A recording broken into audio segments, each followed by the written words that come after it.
Salam müəllimlər, axşamınız xeyir olsun. Mən bugün sizlə 6-cı sinifin 18-ci mövzusu olan mexanikiləşdirilmiş mətbəx avadanlıqlarının quruluşu və iş prinsipi mövzusu haqqında danışacağam.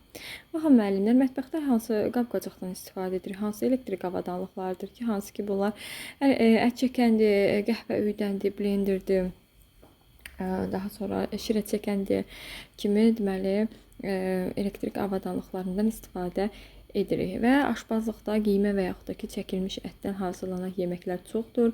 Onların hər biri olduqca iştahaçandır, dadlıdır, gözəl görünüşə malikdir. Və ət çəkən maşını əlbəttə ki, əti xırdalamaq üçün nəzərdə tutulmuşdur. O mexaniki və elektromexaniki bir qurğudur. Ət çəkən maşını müxtəlif quruluşlu taxmalardan, yəni ağızlıqların köməyi ilə bir çox əməliyyatları yerinə yetirə bilmək bacarığına malikdir.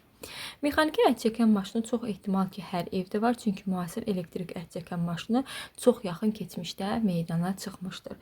Mexaniki deyən zaman əlbəttə ki, qədimi zamanlarda deməli o stola bərkidilib dəstəyə əli ilə fırladılan insan gücü hesabına deməli ət çəkən maşınından söhbət gedir. Yəqin ki, xatırladınız. Və həmin ət çəkən maşını əlbəttə ki, insan gücü hesabına işləyirdi. Ancaq elektrik ət çəkən maşını isə artıq elektrik gücü hesabına işləyirdi və insan işini asanlaşdırırdı, yüngülləşdirirdi. Və deməli, mexaniki ət çəkən maşın köhnə kitabda verilmişdir. Köhnə 6-cı sinifdə var. O vint, yəni iki vinti var, dayaq, şinek, dəstək, sonuncu butulka, bıçaq, metal tor, sıxıcı qayka və şinekin butulkasından ibarətdir. Və o da əti xırdalamaq üçün nəzərdə tutulmuşdur. Elektrik ət çəkən maşını isə böyük gücə malikdir. Deməli, hansı ki, asanlıqla əti xırdalamaq, xırda damarları öz gözündən keçirtmək imkanına malikdir.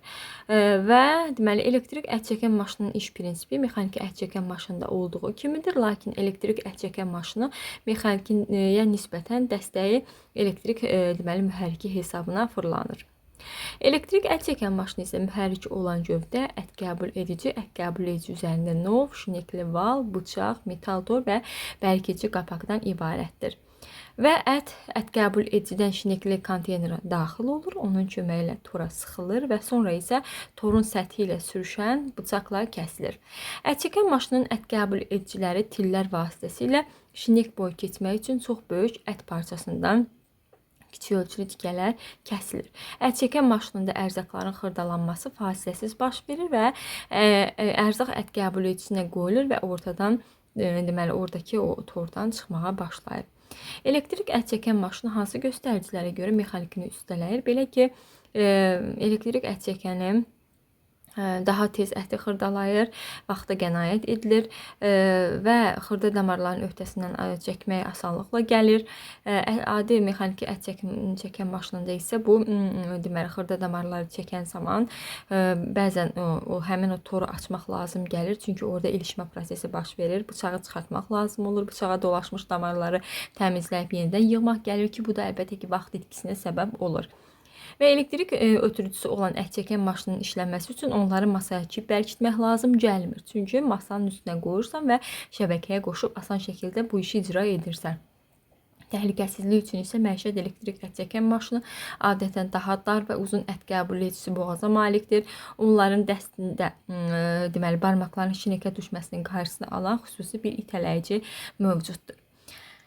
Deməli, dediyimiz kimi elektrik ət çəkən maşını isə mühərriki olan gövdədir, ət qəbul edicisidir. Ət qəbul edicisi üzərində nov, şinekli val, bıçaq, metal tor və bərkici qapaqdan ibarətdir. Şinek nədir müəllimlər? Şinek deməli vin şəkilli çıxıntıları olan valdır. Butulka isə sürtünməni azaltmaq üçün deməli halqadır. Bəs qəhvə üyüdənlər nədir? Qəhvə üyüdənlər qəhvə dənələrini üyütmək üçün nəzərdə tutulmuşdur. Məişətdə əl və elektrik qəhvə üyüdənlərindən istifadə edilir. Və deməli iki növ var, əl və elektrik qəhvə üyüdənləri. Qəhvə üyüdəni seçən zaman mütləq onun fəaliyyət prinsipinə baxmaq lazımdır və ən yaxşı qəhvə üyüdən növü dəyirman daşlı olanlardır.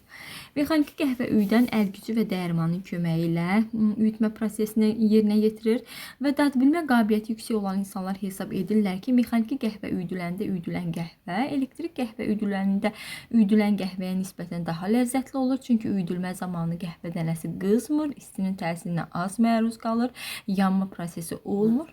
Bu zamanda üyüdülmüş və ətri xüsusi öz xüsusiyyətlərini qoruyub saxlayan deməli qəhvə yaranır ki, onu da insanlar daha belə deyim də böyük zövqlə, həvəslə içirlər. Adi əl qəhvə üyüdənini aralarındakı məsafə xüsusi vintin köməyi ilə dəyişdirilə bilən iki dəyirman daşından ibarətdir. Vint nə qədər çox burulubsa, dəyirman daşları arasındakı məsafə də bir o qədər az olur və üyütmə daha narin olur. Bir növ məncənə kimi, məncənənin dodaqları arasında sıxılır sanki. Yəni o şəkildə deməli bu proses həyata keçirilir.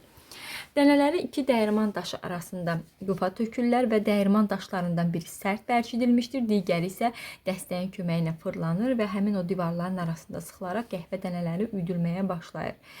Və qəhvə üyüdən iki növ elektrik qəhvə üyüdənləri mövcuddur ki, hansı ki bıçaqlı və dəyirman daşlıdır və onların iş rejimləri, parametrləri, modelləri fərqlidir.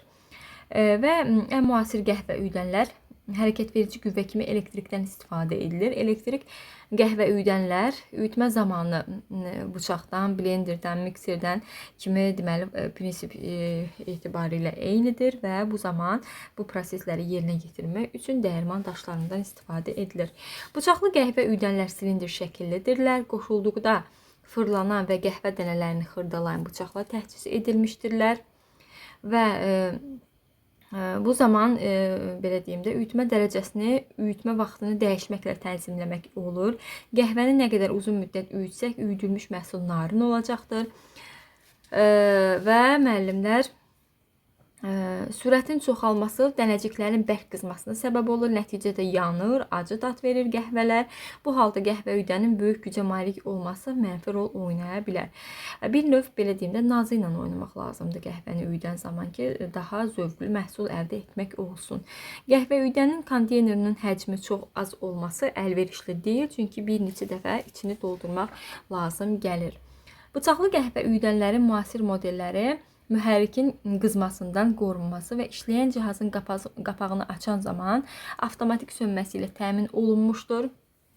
Mütləq bu hissəyə nəzər salın. Həmçinin bıçaqlı qəhvə üyüdənlər şunur üçün xüsusi bölməklə təchiz edilmişdir ki, o şunuru işini bitirdikdən sonra həmin deməli bölməyə yığmaq olsun. İşi bitirdikdən sonra həmin şunur o bölməyə yığılır və bu da əlbəttə ki, artıq yer tutumundan qarşısını alır. Dəyirmandaşlı qəhvə üyüdənlər başqa bir prinsiplə işləyirlər. Belə ki, cihaza quraşdırılmış konus və silindir şəkilli dəyirman daşları dənəcikləri sürtüb üyüdür və dəyirman daşları yüksək möhkəmliyə malik materiallardan hazırlanır. Bunun üçün də paslanmayan poladdan və titan örtüklü metal ərintilərdən istifadə edilir.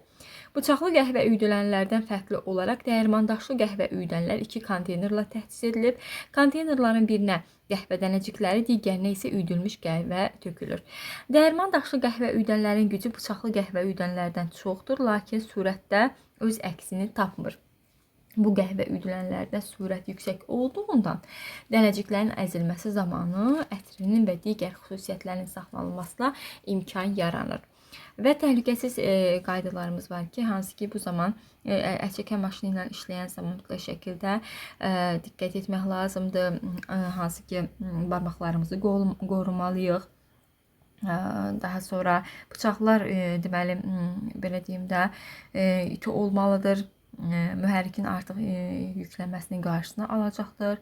Kiçik yaşlı uşaqlar varsa mütləq şəkildə onların əlinin maşının ət qəbul etsinə salmasını, onun deşiyi nə qədər ensiz olsa da uşağın əli orada ilişə bilər, qala bilər. Bu da əlbəttə ki, mənfi təsirlərə yol aça bilər.